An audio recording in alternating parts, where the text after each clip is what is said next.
tardes a todos. Esto es Deja Vu. Mi nombre es Eduardo Suárez y acá empezamos otro programa el día de la semana.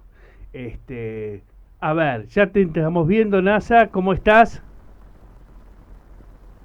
¿Me escuchás? ¿No? Ahí te escucho. ¿Ahora me escuchás? Ahora te escucho. ¿Cómo estás? Muy bien, acá muy contento con el invitado que tenemos hoy. Sí, me dijiste que es Fernando Ruiz, que es contador y es, ¿cómo es? Perito. Es, es un perito muy conocido en el ambiente judicial, sabe un montón, ha trabajado probablemente los casos más conocidos de nuestra política doméstica y hoy hizo un montón de ruido temprano hablando del caso Adorni, así que tenemos el lujo de contarnos por qué hizo mal las cosas Manuel y su señora. Sí, sí, evidente. Hola, ¿qué tal? ¿Cómo andás? ¿Qué tal? ¿Cómo estás, Eduardo? Un gusto. Igualmente. Bueno, arrancamos con Bueno, ese tema, ¿no? dale, ¿Te dale, parece? dale. Eh, a ver, hoy tuviste una nota, Fernando, con Luis Gasulla, hablaste del caso Adorni, te referiste a la ley de inocencia fiscal y dijiste que el jefe de gabinete de ministros metió la pata. ¿Por qué? Y realmente, es más, no metió la pata, declaró su culpabilidad, porque la ley de inocencia fiscal, a vos lo que te dice es, señor, hágala su declaración jurada simplificada, ¿sí? Porque las declaraciones juradas, como está en la nota, yo te voy a explicar, de las personas físicas, que son las más difíciles de hacer para los contadores, no muchos contadores las hacen, tiene dos partes, una parte determinativa del impuesto y una parte declarativa, que es el famoso patrimonio.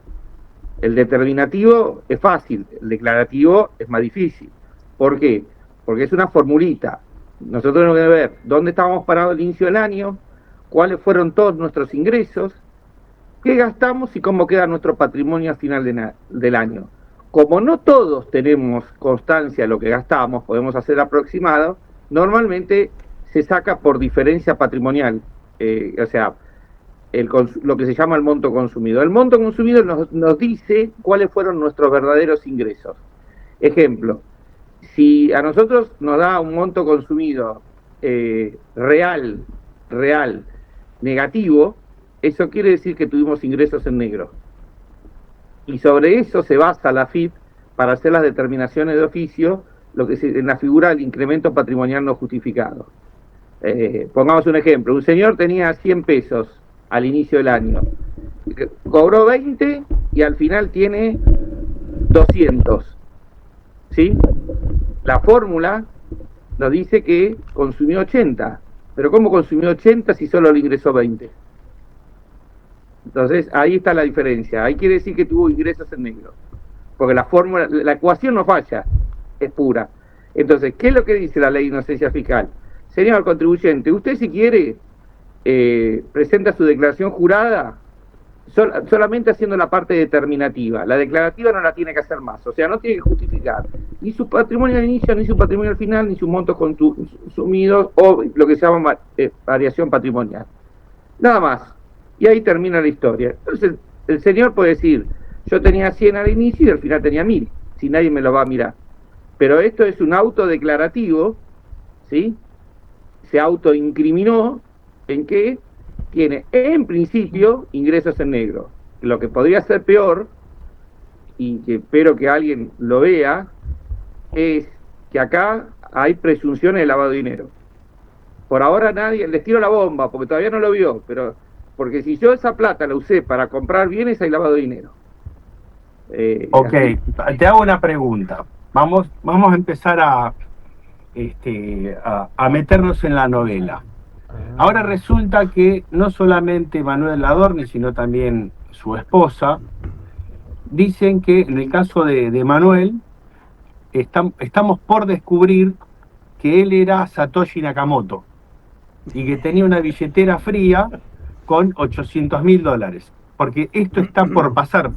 Estamos a nada que él diga, no, pero en realidad yo consumí, tenía esta billetera fría, que bueno, compré los Bitcoin cuando valían nada y mientras él hacía el asado ahí en esas fotos que teníamos, ¿no? De paredes sin revocar. En tu criterio, y conociendo a todos los jueces federales más relevantes, porque ellos te escuchan a vos, ¿qué opinión te merece el tema? Mira, primero te diría que Manuel Adorni devuelva el título de contador, porque es un burro, directamente. No sé dónde estudió, en qué universidad, pero no quiero decir nombrar ninguna para que nadie nos ataque con una carta de documento, pero un burro. Porque si yo tenía los $800.000, lo hubiera declarado en las otras declaraciones juradas. O cuando tuvo el blanqueo, que él, si bien era funcionario, sí, la esposa de él podía haber declarado. Entonces, primero es un burro. La primera apreciación.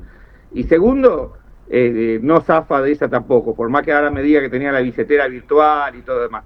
Porque yo creo que hay dos diferencias que tenemos que ver entre la ley 24.743, que fue la de blanqueo, y la 24.799, que es la de inocencia. La de blanqueo, hay un artículo que condona las acciones penales.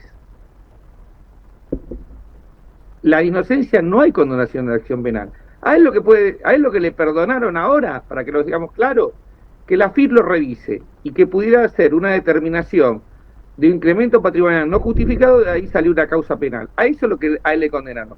Pero no le condenaron la parte, o sea, desde el punto de vista enriquecimiento ilícito, ya salieron varios abogados diciendo no corre, lo tiene. Y tampoco, si a algún fiscal se le ocurre decir, bueno señor, así que usted tenía esto, hay delito precedente de enriquecimiento ilícito, tiene lavado de dinero. Eso, fíjese que las causas más relevantes que hemos visto hasta ahora, a Lázaro Báez no lo condenaron por lo que se robó, lo condenaron por lavado de dinero.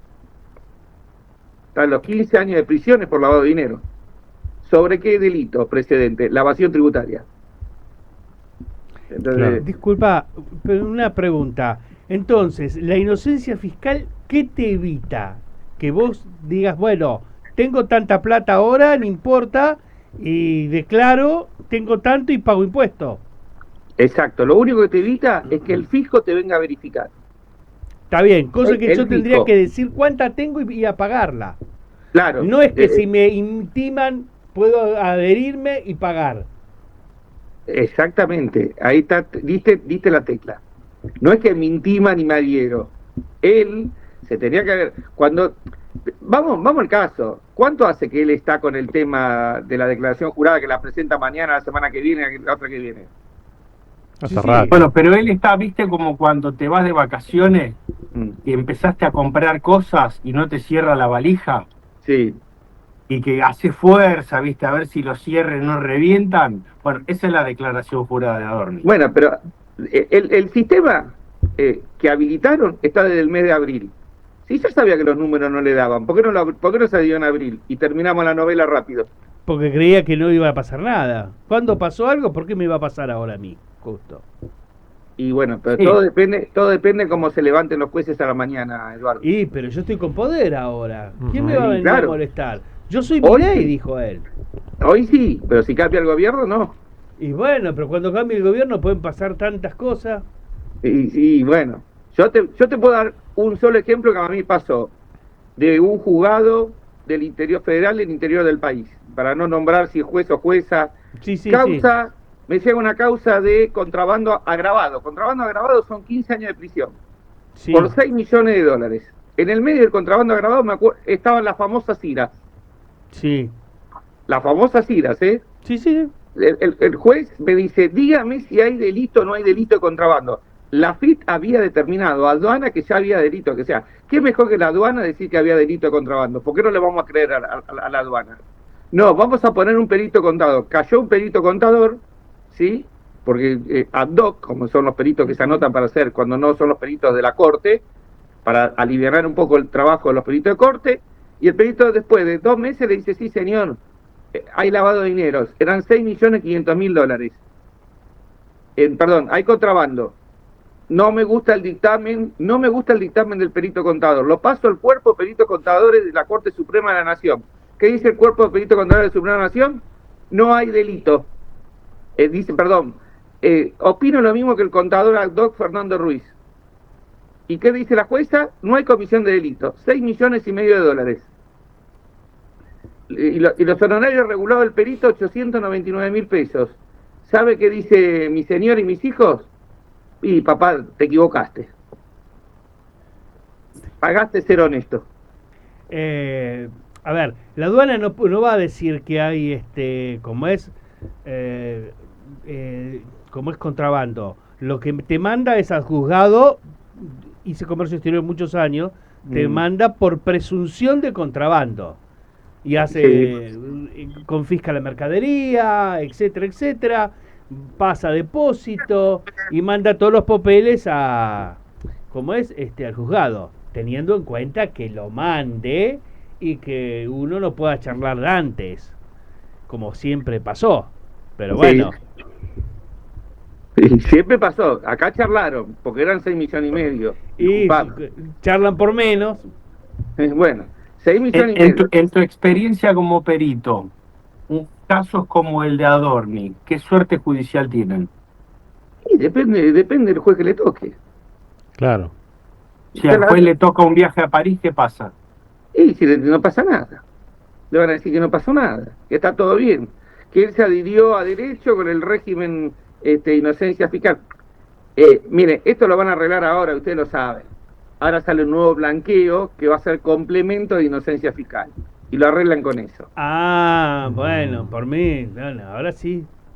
Entonces, lo van a hacer bien, digamos. Una pregunta, una noticia que anduvo por ahí es que el juez de esta causa se fue con el ministro o el viceministro a ver el mundial. Y puede ser, no, eso no lo sé, la verdad. No, eso estuve escuchando. A París es el viaje.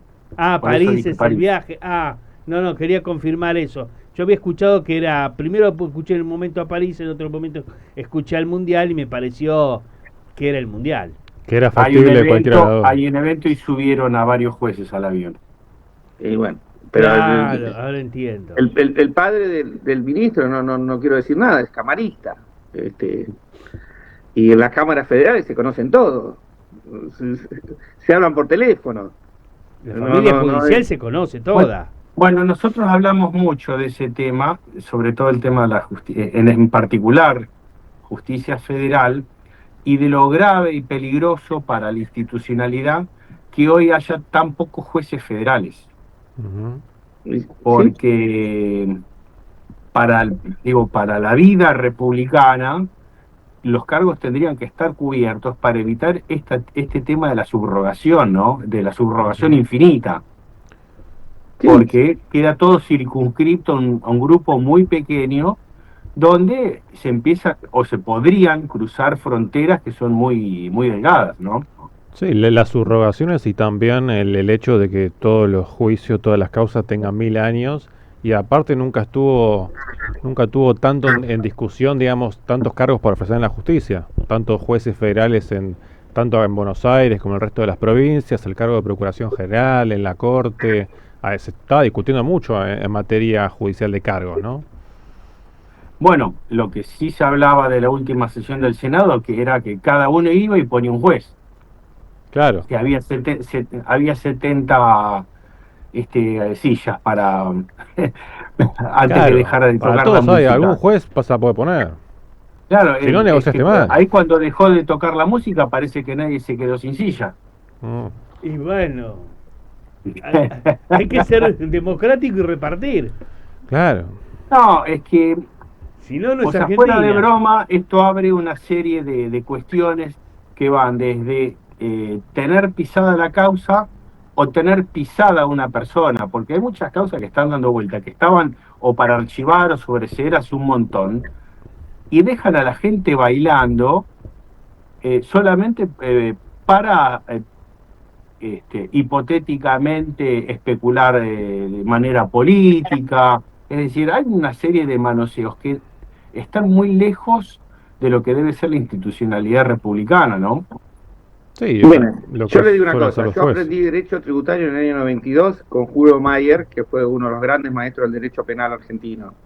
Y él me decía una vez, una recomendación, me dice, el derecho penal está para cuidar a las personas, pero tened cuidado cuando vos te tenés que cuidar del derecho penal. Y hoy es lo que pasa. Hoy me tengo que cuidar del derecho penal. Cualquier juez tiene el poder de ponerme preso por cualquier razón.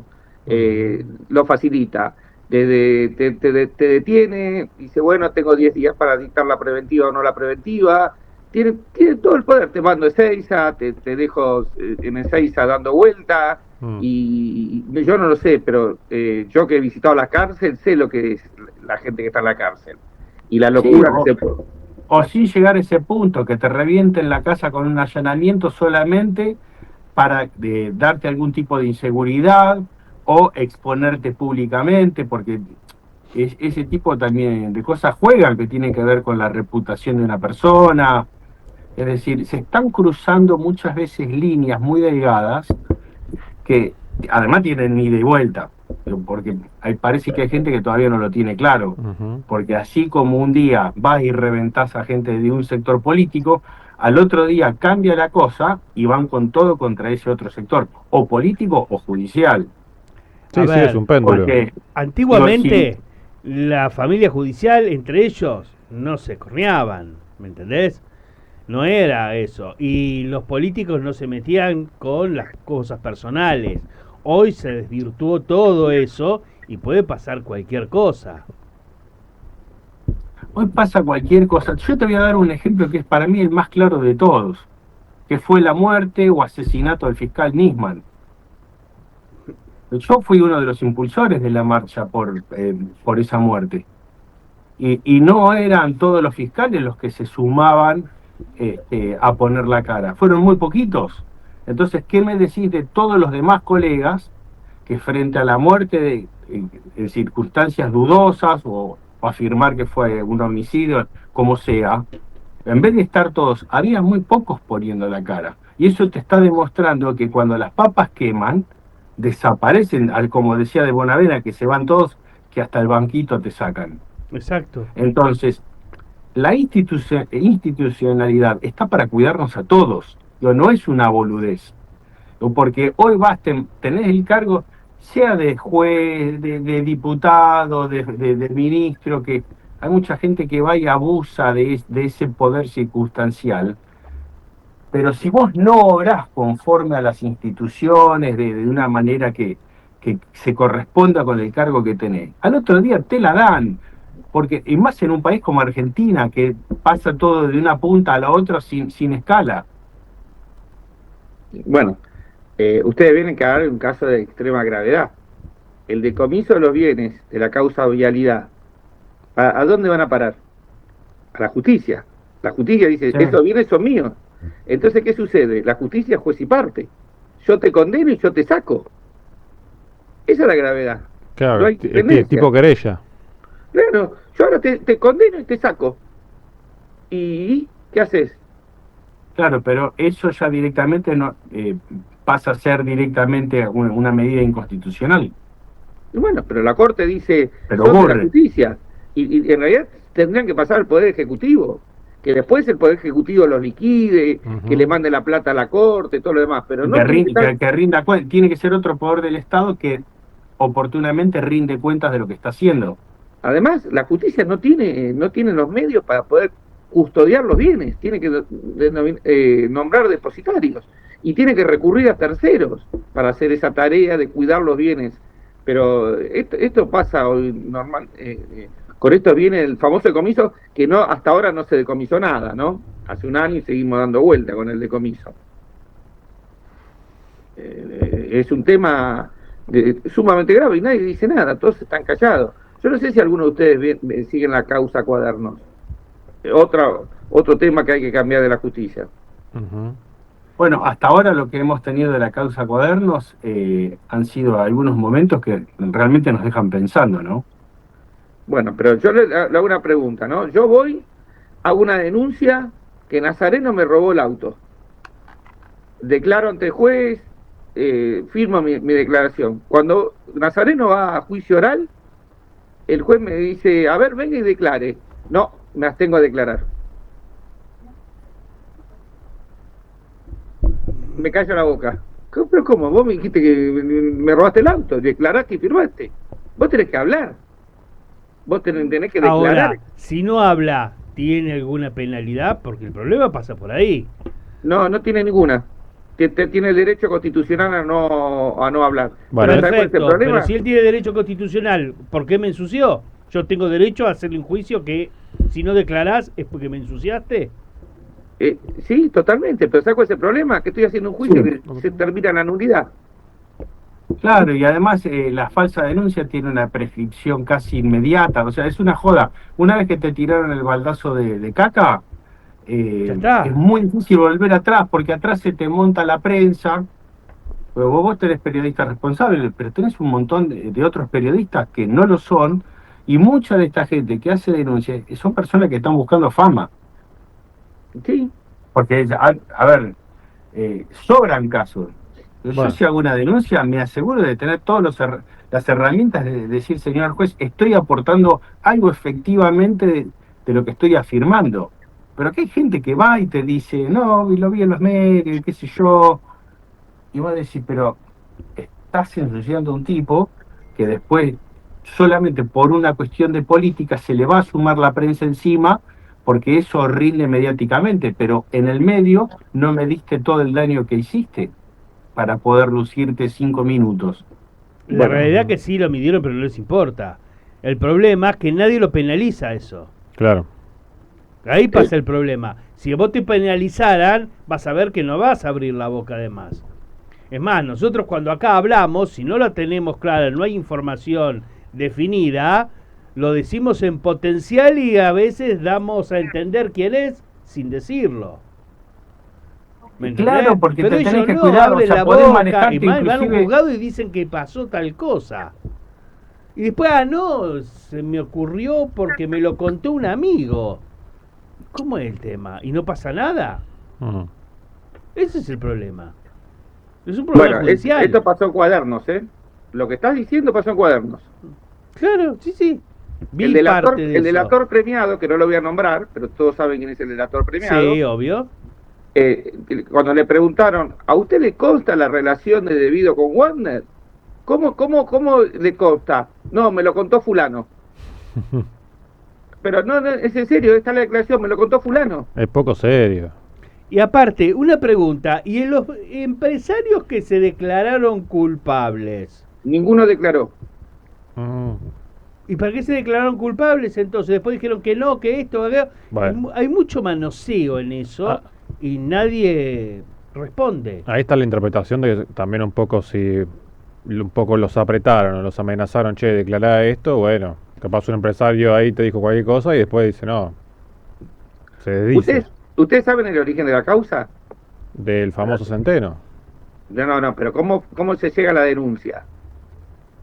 No me acuerdo bien exacto. Bueno, gente que la denuncia de Cuadernos, hay una denuncia, la viuda, o la viuda no, la esposa de Centeno, ex esposa, fue y declaró la causa del gas licuado con el juez Torres y dijo que las coimas estaban escritas en un cuaderno. Ujú. Cuando llega la denuncia a Bonadío, ¿sí? Bonadío automáticamente, cuando mencionaron la palabra cuaderno, tenía que haberle reenviado la causa a Torres. Claro.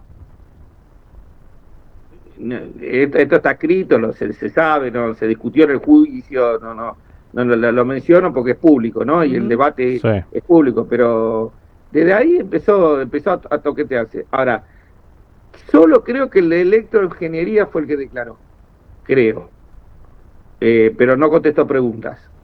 Hizo su declaración y sin contestar preguntas, porque uno puede no declarar, Sí, sí, sí. declarar sin contestar preguntas o declarar y contestar preguntas. Pero fue el único. Los demás, ninguno declaró. Centeno no declaró. O sea, hasta ahora lo único que declararon fueron la prensa, o sea, el periodista que hizo, con los dos periodistas, Sí. un oficial de la Federal, de Rosigalupo, y bueno, Subic, que declaró el otro día, el delator premiado, el que era el piloto del avión presidencial. Pero los testimonios no hay un testimonio contundente en esta causa. Claro. A mí me llamó mucho la atención la declaración de Zubik, porque no se acordaba de nada. Es imposible, viviendo en Río Gallegos, pero es imposible que vos viviendo en Río Gallegos, que naciste y te criaste en Río Gallegos, no te acuerdes, no sepas los personajes, pero es imposible. No, digo, me hace ruido precisamente por lo que vos decís, porque ella es una persona que conoce vida y obra, porque son todos vecinos. El que estuvo en Río Gallegos, vos tenés Río Gallegos y después tenés ese mundo de maravillas que es el barrio contiguo, o en realidad es la misma ciudad, donde viven todos, donde vivía Lázaro, donde vivía todos los que habían hecho plata ahí. Y son todos vecinos, es como un ni siquiera micro country. Claro. San Y Benito, se conoce, ¿eh? San Benito. Claro, y se conocen todos ahí, no hay manera. Entonces tampoco hay manera de que te olvides de nada, porque, a ver, ¿cómo haces para que dentro de ese mundo tan pequeño de personas no se sepa algo? Ahí se sabe absolutamente todo. Pero Desde lo patrimonial, desde lo de sentimental, todos saben. Pero antes de que aparezca San Benito, que vino después del 2003, antes, cuando Kirchner era gobernador, se conocían todos, porque eran 90.000 habitantes en Río Gallegos. O sea, para que tengan una dimensión, 90.000 personas había ayer en la cancha viendo Argentina. Eran todos los pobladores de Río Gallegos, juntos. Entonces, todos se conocían, porque todos... Y además no tenías dónde ir, porque quien lo conoce hoy, no hace 30 años atrás. Hoy no tenés dónde irte a tomar un café. Tenés ese bar donde está el muñeco de Néstor. Si tenés un poco más de plata vas al British y no hay más. Bueno, al British no iba cualquiera, tenés que ir con invitación. Bueno, yo fui invitado. No vas cualquiera. Los puntos de reunión eran Mónaco y el Hotel Santa Cruz, que estaban frente a la gobernación y al Ministerio de Economía en diagonal, que Kirchner tenía una mesa redonda que se llegaba a las 2 de la tarde y todo el mundo hacía cola para saludarlo, porque de 2 a 6 de la tarde o de a 4 de la tarde, en la hora de la siesta, él se tomaba su café y su whisky, y donde él atendía a toda la gente. En general atendía a la gente humilde, no atendía a los ministros, no atendía a nadie. Iba el que le pedía una casa, iba el que le pedía trabajo, y atendía a todos y tenía una gran disposición para todo. Era un encantador del serpiente, yo que lo he tratado, pero un encantador del serpiente, un tipo jugaba al truco con las cartas de truco bajo la mesa, no era fácil agarrarlo, pero él tenía, la gente sabía que el que necesitaba, se me rompió la rueda del auto y no tengo, bueno, andá al Santa Cruz, velo a fulano y pedirte un crédito de parte mía, todas esas cosas. Y en Mónaco estaban todos los chimeríos políticos. Así se puede hacer. En tu criterio y con tanta experiencia en tribunales federales, porque no digo Comodoro Pi porque vos estuviste en todo el país, estás en todo el país, ¿por qué la causa Cuadernos llega a este punto? Porque creo que tienen notablemente influencia política. Yo no defiendo a nadie, pero tiene notable influencia política. Para la gente que amamos el derecho no es una causa judicial, es una causa política. Es lo mismo, discúlpeme, no le va a gustar lo que le voy a decir, pero la causa vialidad es exactamente lo mismo. Yo no dije que la señora presidenta sea inocente. Sí, digo, está mal condenada. Y les explico por qué. Ella creo que tenía 47 contratos, era lo que se le imputaron. Y creo que solamente por tiempo se verificaron 5.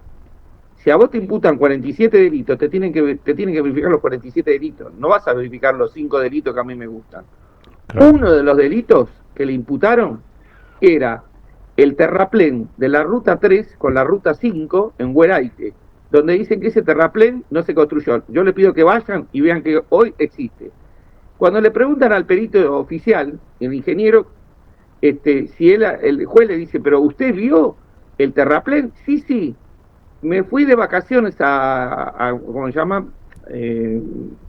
A Calafate, y me alquilé un auto y me fui hasta ahí para verificar el terraplén. ¿Y con qué lo verificó? Con una regla de 30 centímetros. El terraplén tiene 10 metros.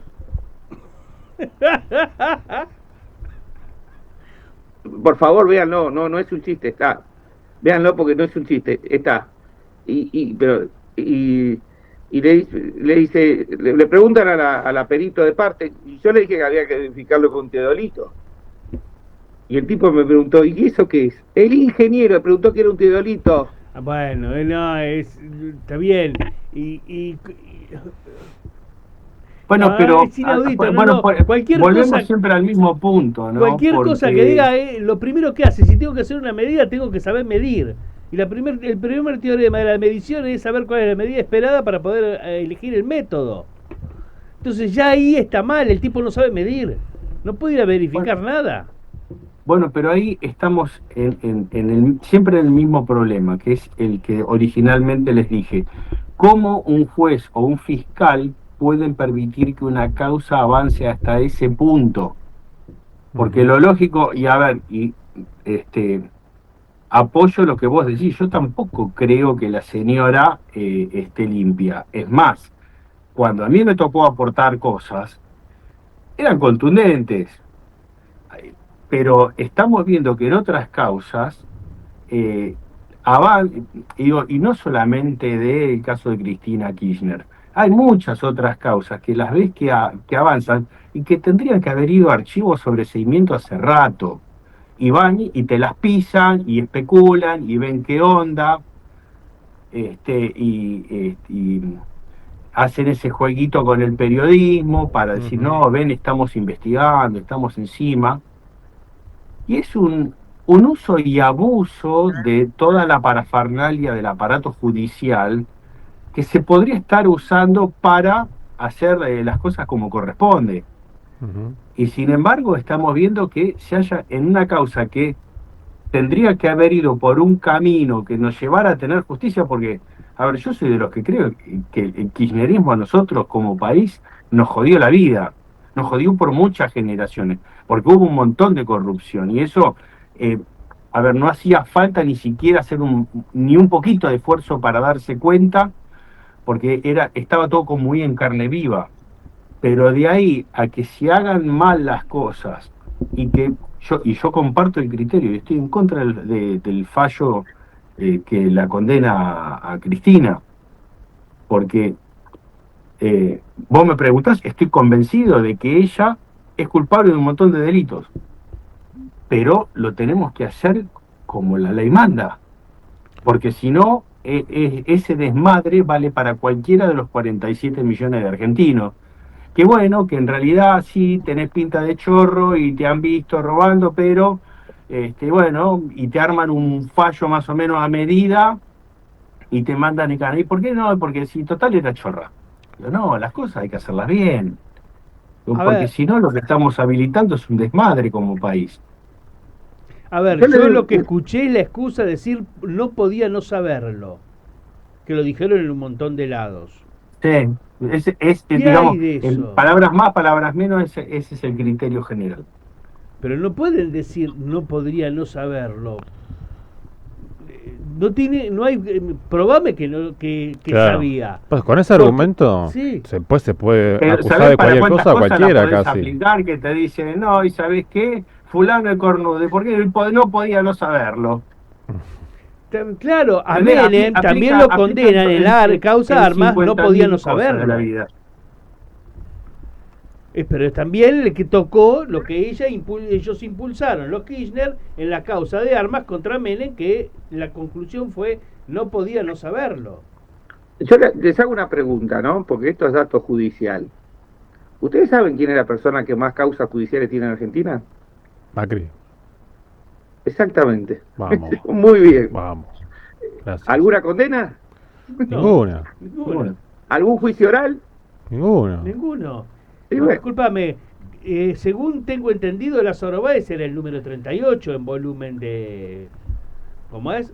De dinero. En los 10 primeros había varias empresas de Macri. No hicieron nada de eso. Calcaterra. ¿Calcaterra qué pasó?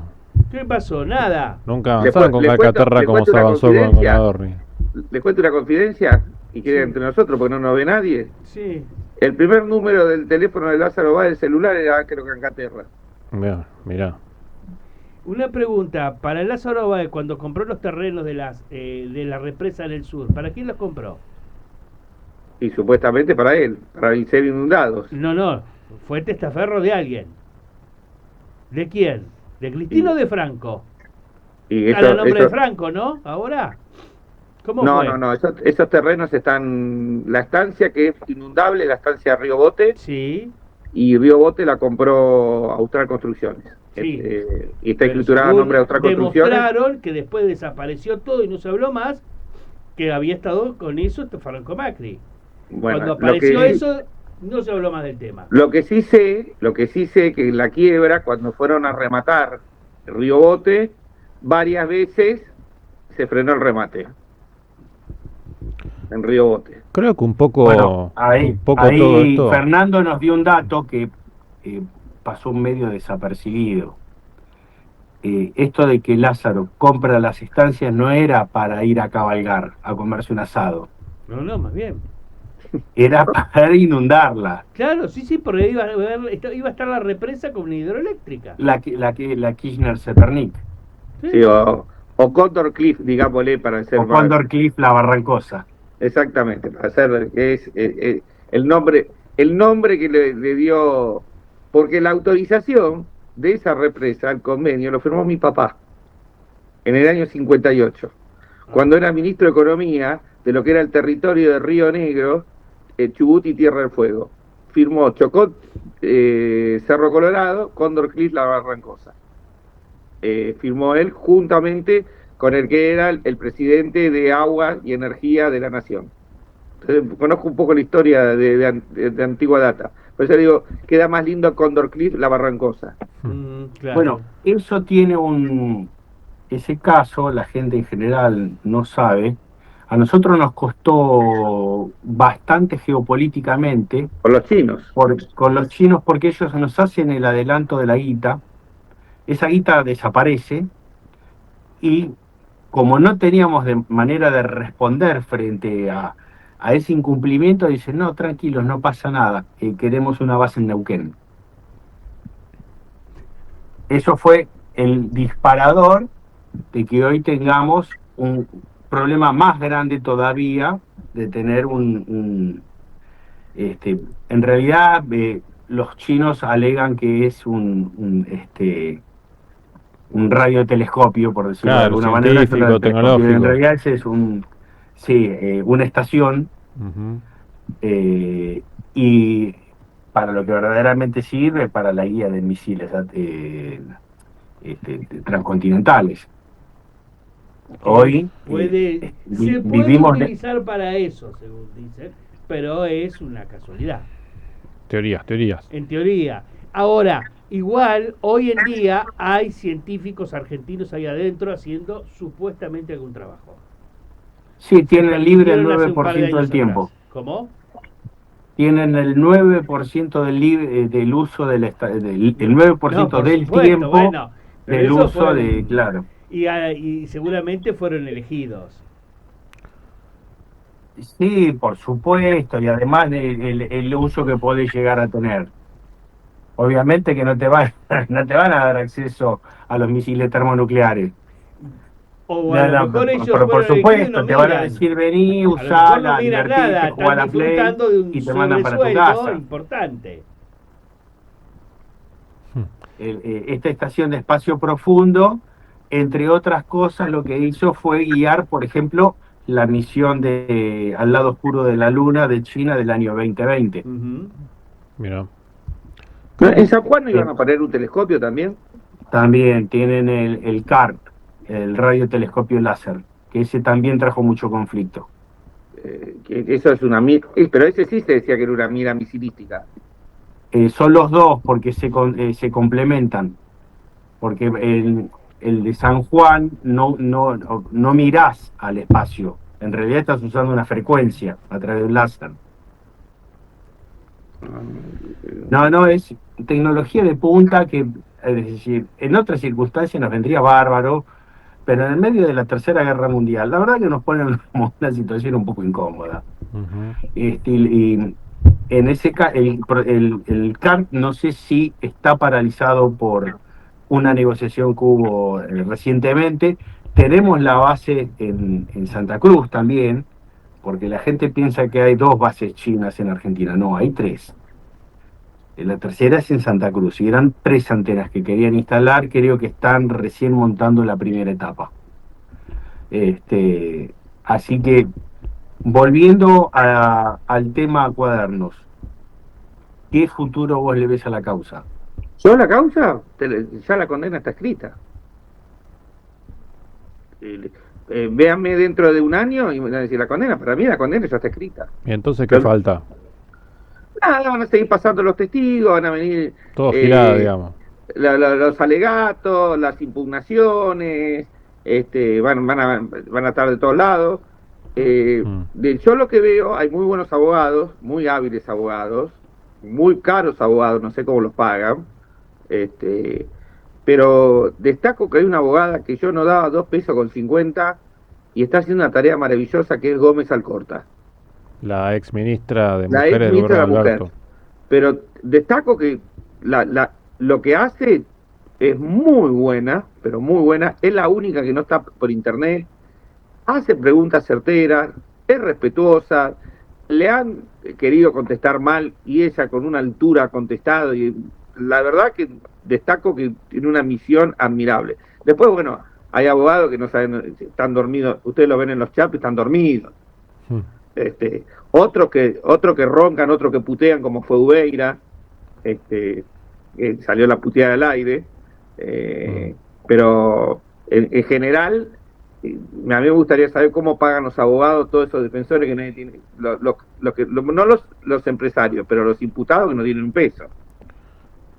Creo que un poco todo lo que fuimos narrando y demás habla un poco de la justicia como corporación en algún punto, que vela por sus intereses, es algo permanente más allá del político de turno, que después, como decían, un sector puede impulsar determinados métodos, determinada metodología para perjudicar al otro y después se le vuelve en contra, pero la justicia sigue ahí. Ahora, claro, está en un momento en el cual discuten un montón de cargos que importan un montón, no solo a nivel nacional, sino también en la provincia de Buenos Aires, se discute también la Corte, la Procuración bonaerense, entonces, si eso no se modifica de una manera a mediano, a largo plazo, y bueno, va a ser siempre así todo medio inviable. Que la justicia debe ser de las cosas peor valoradas hoy en día en la sociedad, que cualquiera, la otra vez lo comentábamos, cualquiera que tenga una causa civil, laboral, penal, lo que sea, tarda 3 millones de años. No sé si la solución puede ser algo más de elección directa por parte de los fiscales, de los jueces, no tengo ni idea, pero algo nuevo habría que probar, me parece. Los juicios por jurado. Eso es interesante. Los juicios por jurado, que sea el jurado el que determine. Que aparte es un ejercicio, viste, democrático interesante. Es sumamente interesante. Yo asistí en Florida a ver un juicio jurado, cómo lo actúan. En una semana se resuelve el caso y Claro. otra historia mariposa. Y tenés también, no sé, 12 o más personas que participaron de eso, que vieron que es válido, que vieron que sirve, que se interiorizaron. O sea, es algo que también, bueno, moviliza a la gente y le hace ser parte de eso. Acá en Argentina el problema también es que estaba reservada para hechos muy puntuales, ¿viste? Capaz un asesinato de muchos años, para cosas muy específicas estaba pensado. Que la justicia la tienen que modificar. Pero yo creo que lo primero que tenemos que decir, la elección de jueces, votándolo, es muy complicada. Inclusive en Estados Unidos, que uno se nace, vos que conocés bien, los jueces que se votan son de rango inferior. Es como votar al comisario del pueblo, que eso también tendría que ser alguna vez en la vida, que tengamos que votar al comisario del pueblo, o de nuestra comisaría, o de donde sea. Sheriff. Yo digo pueblo porque vivo en un pueblo, en las afueras de Buenos Aires. Como era en la Constitución de 1921 de Lisandro de la Torre de Santa Fe, que se votaba al juez de paz y al comisario. Claro. Tenían que rendir, tener las aptitudes necesarias y demostrarse que el que podía ser comisario y el que podía esa persona estaba capacitada a ser juez. Y los que estaban capacitados se exponían a una votación.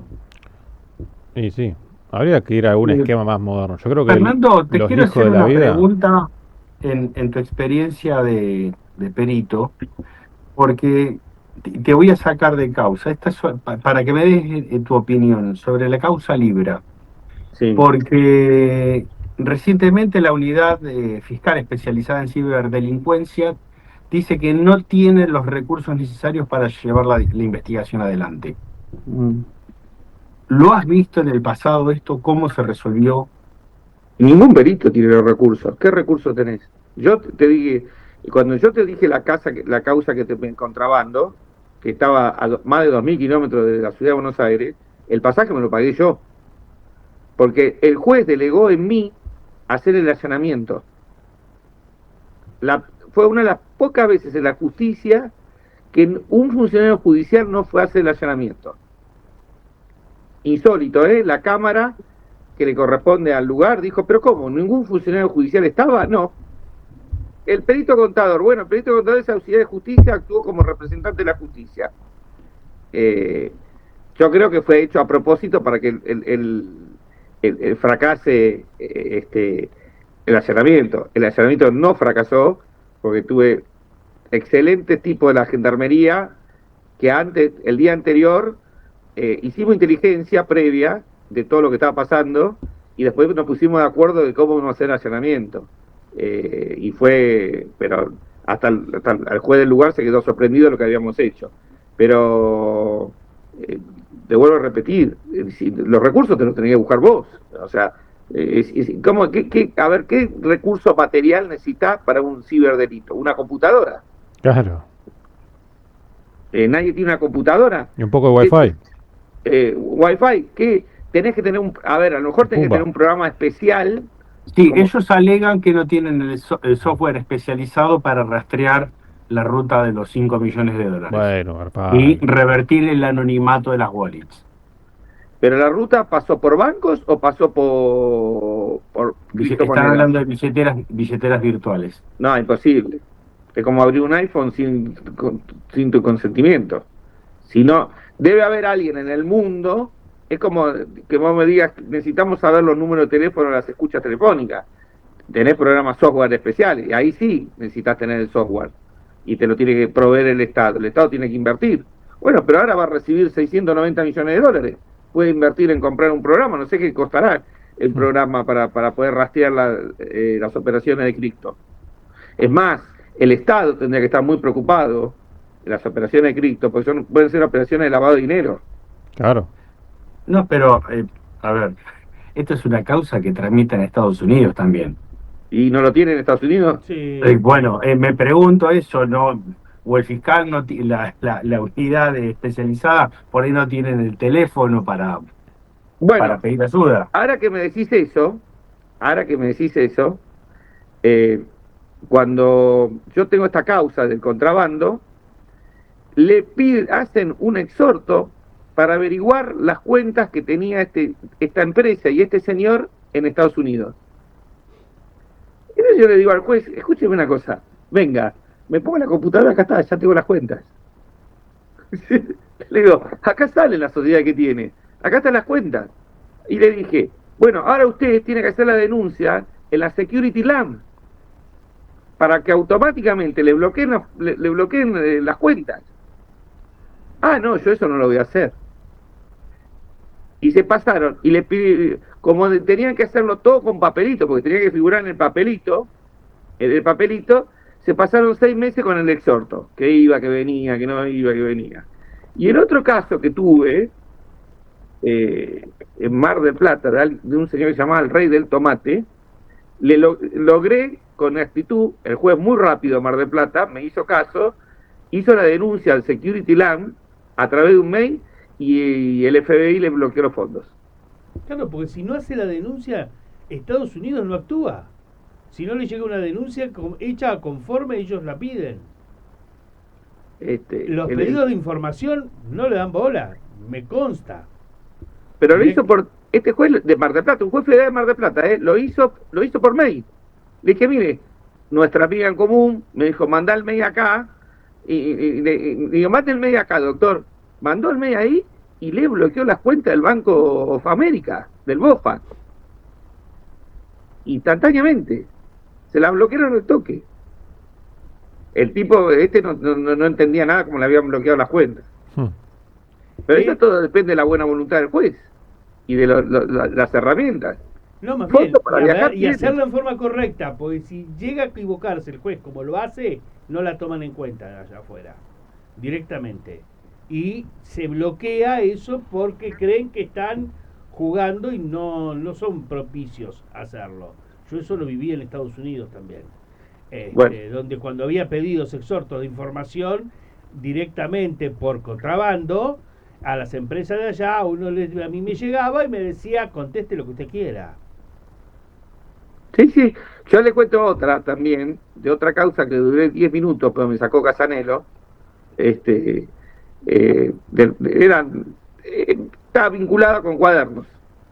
Las propiedades del amigo, ¿cómo se llama? El secretario que murió. Ah, sí, ya sé quién. Sí, no me acuerdo el nombre. Muñoz, No, ¿no era? Muñoz, sí. Muñoz, de Muñoz. Y la amiga que tenemos en Estados Unidos, que me consiguió hablar con un fiscal, cuando fui a hablar me dijo bien claro, los bienes que están en Estados Unidos son de Estados Unidos, Exacto. no se van más. Y se puede confiscar si el delito es en Estados Unidos. Y si el delito es en Argentina, no es delito en Estados Unidos. Eso sí, la conozco esa. Sí, pero él me dijo, está bien, para ustedes se da, si para ustedes demuestran que hay lavado de dinero y todo lo demás, esa causa todavía está, es cuadernos 2 o cuadernos 3, porque hay varios cuadernos, no hay uno solo. Una empresa se llama Nebusam, que son las dueñas de todos los departamentos de Miami. Sí, sí, pero hay que demostrar que el delito es en Estados Unidos y la plata se la va a quedar Estados Unidos. La plata se la queda, me dijo bien claro, hagan lo que hagan, lo condenen, le den 150 años a Argentina, nosotros no le vamos a dar nada acá. Exacto, esto porque queda la ley todo de para ellos nosotros. dice eso. Bueno, se nos está terminando el programa. Les pido una conclusión rapidita porque nos quedan 2 minutos. Yo digo que hay que seguir confiando en la justicia, pero tenemos que hacer muchas cosas para cambiar la justicia, porque no solamente la justicia penal, también está la justicia civil con el tema de las adopciones, está la justicia civil con el tema del cuidado de nuestros abuelos, hay muchas cosas, el tema de las quiebras, el poder que tienen los síndicos, entonces tenemos que poner un poquito más medida en la justicia, en ojo y hacer cambios. NASA. Sí, coincido con Fernando. Estamos mal acostumbrados y pensamos que las instituciones en la República son solamente el Poder Ejecutivo y el Legislativo, y el Poder Judicial tiene una relevancia, una trascendencia muy importante, al cual la mayoría de las veces no le damos la atención que merece. Y este es un buen momento para empezar a darle a la República ese equilibrio que necesita para que todo funcione y todos nos sentamos protegidos, ¿no? Porque en donde uno de los 3 poderes no funciona, lo sentimos en la vida diaria y lo sentimos fuerte. Claudio.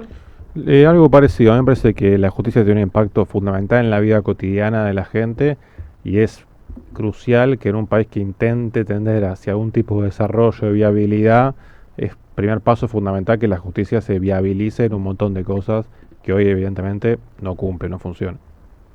Bueno, si creen que esto ya pasó antes, es solamente un déjà vu. Un déjà vu. Muchas gracias a Fernando, todos. gracias. No, de nada, cuando gusten. Hasta pronto, nos hasta vemos en el pronto. próximo déjà vu. Nos vemos. Chao.